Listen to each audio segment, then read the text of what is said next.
मी सुद्धा राज्यामध्ये कानाकोपऱ्यात फिरत असताना माझ्या कृषी अधिकाऱ्यांना मी सूचना दिलेल्या आहेत। कोणत्याही प्रकारची बनावट औषधं कोणाची असतील त्या कंपन्या ताबडतोब सील करा, बंद करा। ज्यांच्या परवानगी नसतील आणि ज्यांचे दर चांगले नसतील आणि त्या जर शेतकऱ्यांना फायदा होत नसेल तर ते प्रॉडक्ट मला चालणार नाही।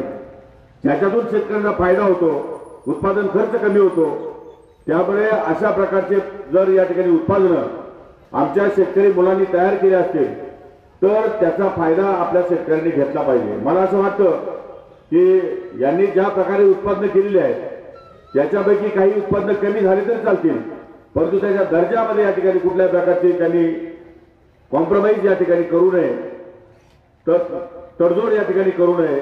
आपली ही औषधं फक्त नाशिक जिल्हा, नगर जिल्ह्यापुरती मर्यादित राहता कामा नये, महाराष्ट्राच्या कानाकोपऱ्यामध्ये गेलं पाहिजे। मी आपल्याला सांगू इच्छितो, कुठलाही व्यवसाय करा पण त्यामध्ये इतकं प्रामशील असली पाहिजे, इतकं चांगलं नीटनेटकं काम असलं पाहिजे की लोकांनी विचारलं पाहिजे की एखाद्याचा किसान मार्ट कुठे, मला तिथंच औषध घ्यायचं, मला दुसरं घ्यायचं नाही। जसं एखाद्या आपण चहाच्या दुकानात जातो आणि आपल्याला एखादा चहा आवडला तर स्थळ फिरून तो लांब जरी असला तरी आपण त्याकडे चहा प्यायला जातो। जेवायला जायचं असलं तर धाब्यावरती सगळ्यात चांगला धाबा कोणता आहे, लांब असला तरी आपण त्या धाब्यावर जातो। साधं कटिंग करायचं म्हटलं तर आवडता न्हावी आणि चांगलं काम करणारा न्हावी कोण आहे, तो लांब जरी असला तरी आपण त्याच्याकडे जातो।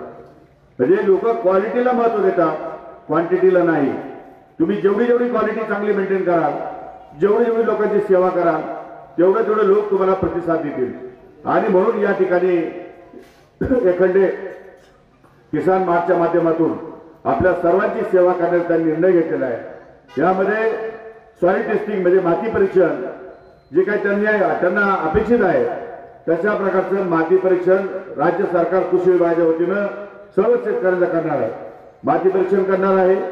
त्याचप्रमाणे जे काही पर्जन्यमापक यंत्र आहे किंवा हवामान खात्याचे यंत्र आहे ते आता आपण एका महसूल विभागाला या ठिकाणी सुरू होते, परंतु आता आपण निर्णय घेतलाय कृषी खात्याने की प्रत्येक गाव जिथं गाव तिथे एक पर्जन्यमापन क्षेत्र राहील, प्रत्येक गावामध्ये पर्जन्यमापन क्षेत्र आपण देऊ। हवामान खात्याचा अंदाज आमच्या शेतकरी बांधवाला आला पाहिजे, तो कनेक्टेड आहे, त्याचा मोबाईल कनेक्टेड आहे। एवढंच नाही तर आम्ही गावागावामध्ये डिस्प्ले लावू। आमदार साहेब तुम्ही डिस्प्ले आम्हाला सजेस्ट करा, 4-5 गाव 10-5 गाव ट्रायल बेसवर आपण घेऊ, मोठे डिस्प्ले लावतो, इलेक्ट्रॉनिक डिस्प्ले की ज्यामुळे तुम्हाला हवामानाचा अंदाज कळेल, ज्यामध्ये तुम्हाला नवनवीन औषधी कुठे प्रेफर करावी ते कळेल, ज्यामध्ये राज्य सरकारच्या योजना काय आहेत त्याही कळतील, ज्यामध्ये ऑनलाईन या ठिकाणी करायचे की नाही तेही सांगतील। अशा प्रकारच्या योजना या तुमच्यापर्यंत पोहोचवण्यासाठी सरकार कटिबद्ध आहे। सरकार नक्की काम कोणासाठी करत आहे? सरकार जर शेतकऱ्यांसाठी काम करत असेल आणि ती जबाबदारी जर आमची असेल, आम्ही निमित्त मात्र आहोत, त्यामुळे ती जबाबदारी आमची असेल तर आम्ही ती अतिशय प्रामाणिकपणे पार पाडली पाहिजे। या राज्याचे उपमुख्यमंत्री सन्माननीय अजितदादा पवार हे अत्यंत स्वभावाने पडकर आहे। सकाळी आमदार साहेब मताची गोष्ट खरी आहे, आम्हाला सुद्धा लाज वाटते की हा माणूस सकाळी उठून एक सेकंद 1 मिनिट या ठिकाणी कामामध्ये बिझी असतो आणि काम सोडून फालतू गोष्टीला थाराच नाही। तुम्ही आले कधी मग चहा प्या, पाणी प्या, थोडेसे फळं खा, हा प्रकार राज्यात तुम्हाला बघायला मिळणार नाही। मंत्री हो, संत्री हो, साधा माणूस हो, कोणीही आला, आमदार जरी आला तरी कामाशिवाय त्याने जास्त वेळ घालवायचा नाही, कामाशिवाय पुढचं बोलायचं नाही। म्हणजे आता कामसो माणूस या महाराष्ट्राला उपमुख्यमंत्री मिळाला आहे आणि याच माणसाने माझी निवड शेतकऱ्यांच्या भल्यासाठी या ठिकाणी केलेली आहे। ही निवड करत असताना त्याचा उद्देश जो आहे तो उद्देश या ठिकाणी सफल झाला पाहिजे आणि म्हणून मी म्हणतो कदाचित आमच्या एखाद्या 2 जवळच्या माणसाला राग पण येईल, पण शेवटी हे क्षेत्र साफ केल्याशिवाय, स्वच्छ केल्याशिवाय आपल्याला शेतकऱ्यांना न्याय देता येणार नाही। नवनवीन बियाणे, नवनवीन तंत्रज्ञान या ठिकाणी मार्केटमध्ये आलेलं आहे। आता पूर्वीच्या काळी आपण या ठिकाणी पाठीवर पंप घेऊन स्प्रे करायचो, आता ड्रोन आले, आता रोबोट आले, आता माणसं मिळत नाही आणि आमच्या लाडक्या बहिणीमुळे थोडे प्रॉब्लेम आणखी झाले, त्यामुळे कामाला कुणी येत नाही। कामाला येत नसल्यामुळे शेती मोठी अवघड झाली आहे आणि शेती जरी अवघड झाली तरी यांत्रिकीकरणाशिवाय आपल्याला आता पर्याय नाही। माझा जो शेतकरी आहे तो शेतकरी सुशिक्षित झाला पाहिजे, सुरक्षित झाला पाहिजे, कारण सगळ्यात जगामध्ये सगळ्यात महत्वाचा वर्ग जर कुठला असेल तो म्हणजे शेतकऱ्याची अस्थिरता। आणि शेतकरी हा कायम अस्थिर असतो। आपण पेरलेलं हे उगेलच की नाही, आपण उगवलेलं हे विकेलच की नाही, आपण विकल्यानंतर 2 पैसे मिळतीलच की नाही, ही शेवटपर्यंत खात्री नसते। अनेक वेळा शेतकरी कधी टोमॅटो फेकून देतात, कधी कांदे फेकून देतात, कधी भाजीपाला फेकून देतात रस्त्यावर, कधी कोबी फ्लावर रस्त्यावर टाकून देतात. त्यांचा काय दोष आहे? मार्केटमध्ये जर माणूस या ठिकाणी एक्स्ट्रा झाला, डिमांड आणि सप्लायच्या धर्तीवर जर आपण विचार केला तर डिमांड या ठिकाणी कमी असते, सप्लाय मोठ्या प्रमाणात झाला की भाव कमी पडतात. भाव कमी झाले की शेतकऱ्याला काही या ठिकाणी भाडं सुद्धा मिळत नाही आणि उत्पादन खर्च सुद्धा त्याचा निघत नाही. त्यामुळे नाईलाजानं वैतागून शेतकरी रस्त्यावर माल फेकून देतो. त्यामुळे शेतकऱ्याचा पण नाईलाज होतो. अशी परिस्थिती अशी शेतकऱ्यावर येऊ नये यासाठी यामध्ये काही शेतकऱ्यांनी पण पथ्य पाळण्याची आवश्यकता आहे. कांद्याला 4,000 रुपये मिळाले, 5,000 रुपये मिळाले म्हणजे उठून दुसऱ्या वर्षी सगळ्यांनी कांदेच नाव घेण्याचं. टोमॅटोला 2-4 हजार रुपये मिळाले मग टोमॅटोच्या लागवडी करायच्या. भाजीपाला चांगले पैसे मिळाले मग भाजीपालाच करायचा.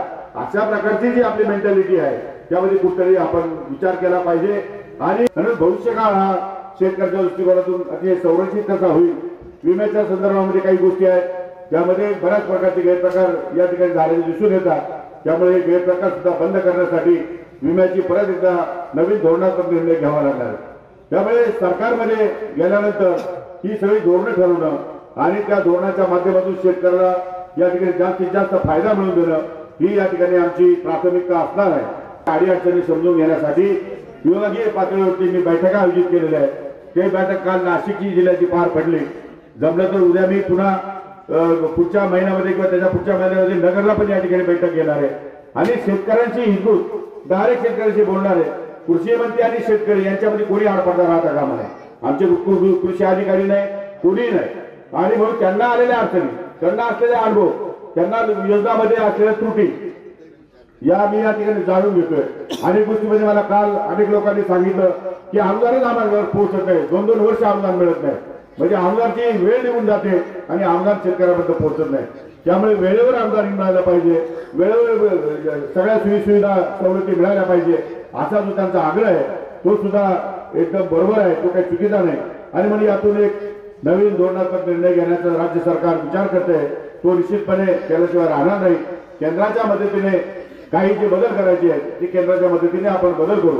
परंतु या मार्चच्या माध्यमातून एखादे किसान मार्चच्या माध्यमातून आपल्या पंचकृषीतच नव्हे तर या 2-3 जिल्ह्यामध्ये क्रांती घडेल आणि शेतकऱ्यांना खऱ्या अर्थानं आपला जवळचा सुट्टी म्हणून अविनाश एखंडेला या ठिकाणी त्यांना हे करावं लागेल की त्यांचं रिझल्ट चांगले मिळाले तर कृषी खात्याला पण आम्ही सूचना देऊ की तुम्ही याचं जे काही उत्पादन केलेला माल आहे, उत्पादन केलेली औषधं आहे ती औषधं वापरायला सांगा.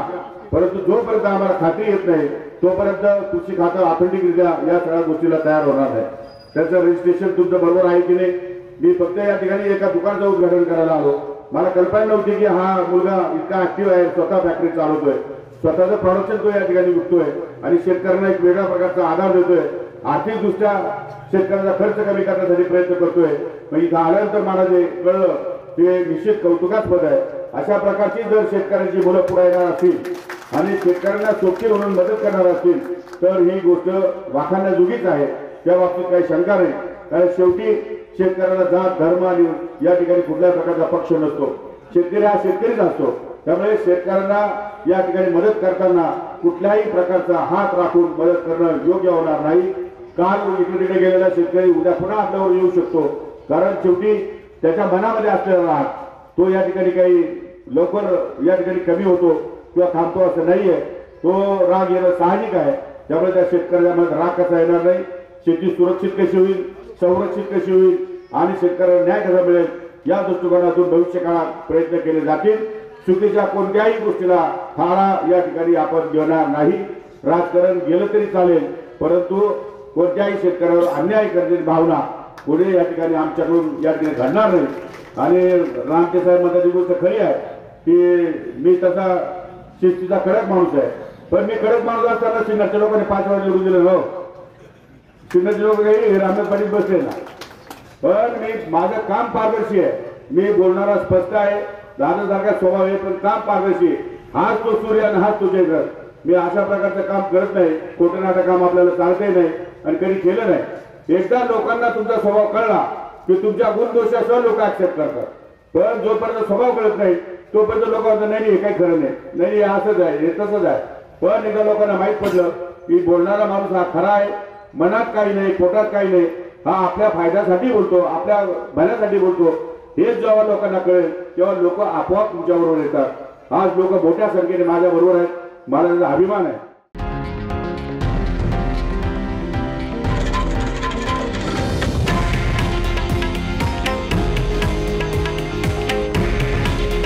हे आहे देशातील नंबर 1 न्यूज नेटवर्क आणि आपण पाहत आहात TV9 मराठी. काळजी तुमची, हित महाराष्ट्राचं.